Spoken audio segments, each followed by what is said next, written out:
السلام عليكم، مرحبا بكم معايا في فيديو جديد ووصفة جديدة. كنتمنى تكونوا بخير وعلى خير وأموركم في أحسن الأحوال. غادي نصاوب معاكم المسمن ديال الفران، اللي كيجي زوين بزاف، كيجي مكرمل هكايا من الفوق ومورق من الداخل، ما كيجيش معجن أو مدقص، كيجيو دوك الوراق ديالو هكايا محلولين، ما كيجيوش معجنين. حتى الحشوة غادي تشوفوا معايا، الحشوة المعتادة اللي كتعرفوا، لكن كنزيد ليها واحد الإضافة اللي كتخليها تجي بنينة بزاف. فما نطولش عليكم، ندوزو مباشرة نشوفوا المقادير مع طريقة التحضير. عندي هنايا كيلو ديال الدقيق ديال فورس أو الدقيق الأبيض، مع جوج ساشيات ديال الخميرة ديال الحلوى، ملعقة كبيرة ديال الملح، والملح كيبقى على حساب الذوق ديالكم، فزيدوا الكمية اللي كتناسبكم. وغادي نزيد عليها هنا شوية ديال الماء باش كدوب لينا. عندي هنايا علبة ديال الياغورت، بدون حتى شي نكهة، ياغورت طبيعي مسوس، 2 معالق كبار ديال الخل، وصافي غادي نجمع العجينة بالماء هكا كيكون شي شوية دافي. فالعجينة كتكون رطبة شوية، بحال العجينة ديال المسمن. وبالنسبة للدقيق، فإلا بغيتو تعبرو بالكاس ديال العنبة ف10 ديال الكيسان، الكاس اللي كيوزن 150 غرام. صافي هنايا من بعد ما كنجمعو العجينة كندلكوها واحد شوية غير باش كينسجموا لنا دوك المكونات، وكتبان لنا ان العجينه هكايا ولات رطبه او ملسه. دهنتها بشويه ديال الزيت من الفوق. صافي غادي نغطيها بالبلاستيك وغادي نخليو العجينه ديالنا كترتاح، وغادي ندوزو باش غادي نشوفوا الطريقه ديال التحضير ديال العماره اللي غادي نعمرو بها المسمن.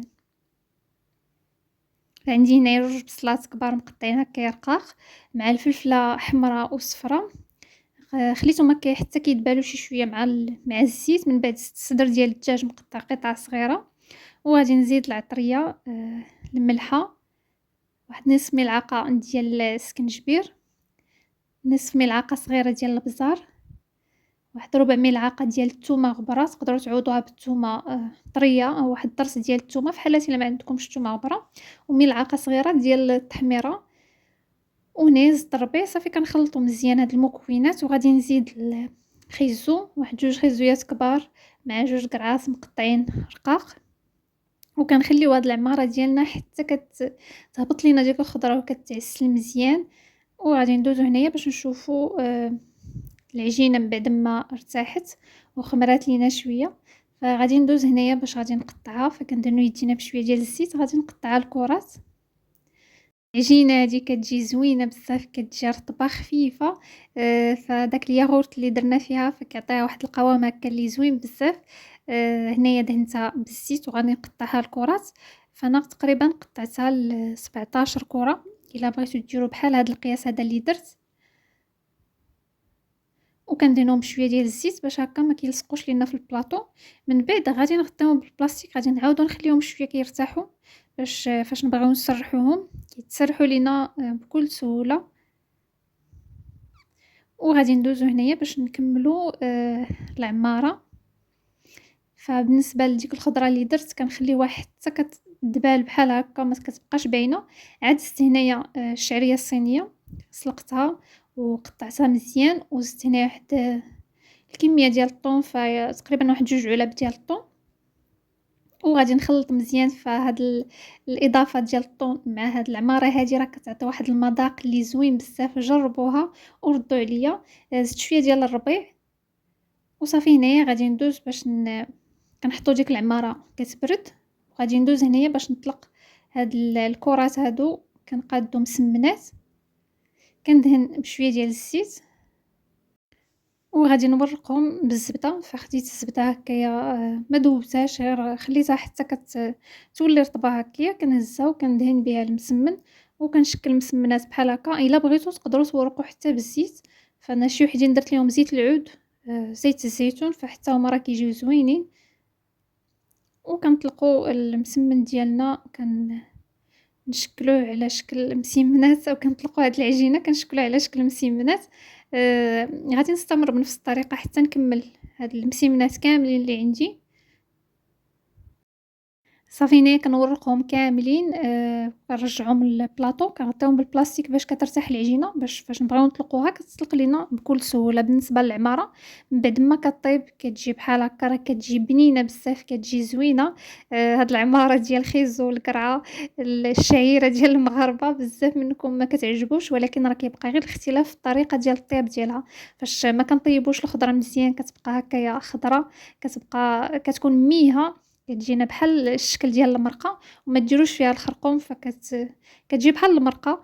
لكن إلا طيبتوها مزيان كتعسلو ديك الخضرة مزيان، البصلة حتى هي كتجي مشحرة مزيان ومعسلة، راه كتجي بنينة ما تشبعوش منها، وبديك الإضافة ديال الطون حتى هو كيعطيها واحد المذاق آخر. المهم جربوها وردوا عليا. هنايا من بعد ما فعمرت هاد الأولى غادي نعاود نعمر معاكم الثانية. كنسرحوا ديك المسمنة مزيان، كنحاولوا نقرصوا هادوك الجناب، لاننا هادوك الجناب هما اللي غادي نطويو باش ما تجيناش العجينه كثيره. كنديروا العماره في الوسط، حاولوا تقسموا هاد العماره ديالكم باش كيجيونا كلهم مقادين. كنقسموها من الاول. درت هنايا قطعه ديال الفرماج ساندويتش وكنجمعوا العجينه بحال هكا وصافي. كنديرهم في الطاوه الفران كنسخنوه من قبل، كيكون سخون مزيان فاش نبغيو ندخلوا ليه هاد المسمن. ما نحاولوش نقرصوها، غير كنقادوها بحال هكا وصافي. كنديروها في الطاوه، غادي ندهنهم بصفر بيضة مع ملعقة كبيرة ديال الحليب، قطيرات ديال الخل كيحيدوا لينا الزفورة ديال البيض. كندهنو مزيان هاد المسمن، و غادي نحاول نشرطو هكايا من الفوق باش كيعطينا واحد الشكل زوين. فهاد الموس ما كانش شويه ماضي، ما قطعوهمش ليا مزيان. خذوا شي موس اللي يكون ماضي مزيان، وغادي نزينهم بشويه ديال الزنجلان او وشويه ديال البافو او الخشخاش. صافي غادي ندخلهم الفران اللي كيكون سخون مزيان. في الاول كتكون العافيه مجهده، كنديروهم هكا العافيه مشعوله عليهم غير من التحت حتى كيتنفخوا، كيبان لنا انهم تنفخوا شويه. من بعد كنقصوا العافيه متوسطه، كنخليهم حتى كيطيبوا وكيتحمروا. كنعاودو نشعلوهم العافيه على الوجه ديالهم او كنهبطوهم لتحت حتى كيتحمروا. عاد من بعد كنخرجهم. فانا غادي ندخلهم الفران يطيبوا، وغادي نتلاقى معكم من بعد باش نشوفوا الشكل النهائي ديالهم.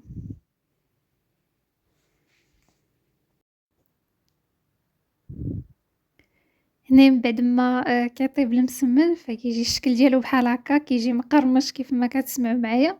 كيجي هكا من الفوق مقرمل ومن الداخل. فانا غادي نقطع معكم باش تشوفوا الشكل ديالو. راه ما كيجيش مدقص.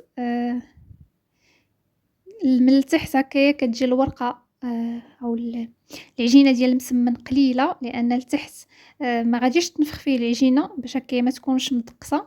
بالنسبه للفوق ديك البلاصه اللي لوينا فيها العجينه او لمطنا ديك المسمنه ديالنا، كنخليو العجينه الفوق باش هكايا فاش نديروها في الفران كتنفخ وكتورق لينا وما كتجيش معجنه. المهم راه كيجي زوين بزاف، جربوه وردوا عليا. كنتمنى ان الفيديو ديال اليوم يعجبكم. ما تنساوش تخليو لي لايك والتعليق الزوينه ديالكم. الا عندكم شي تساؤلات او اقتراحات خليوهم لي في لي كومونتير. وما بقى ليا الا نقول لكم خليتكم على خير. نتلاقاو في فيديو جديد وبسلامه.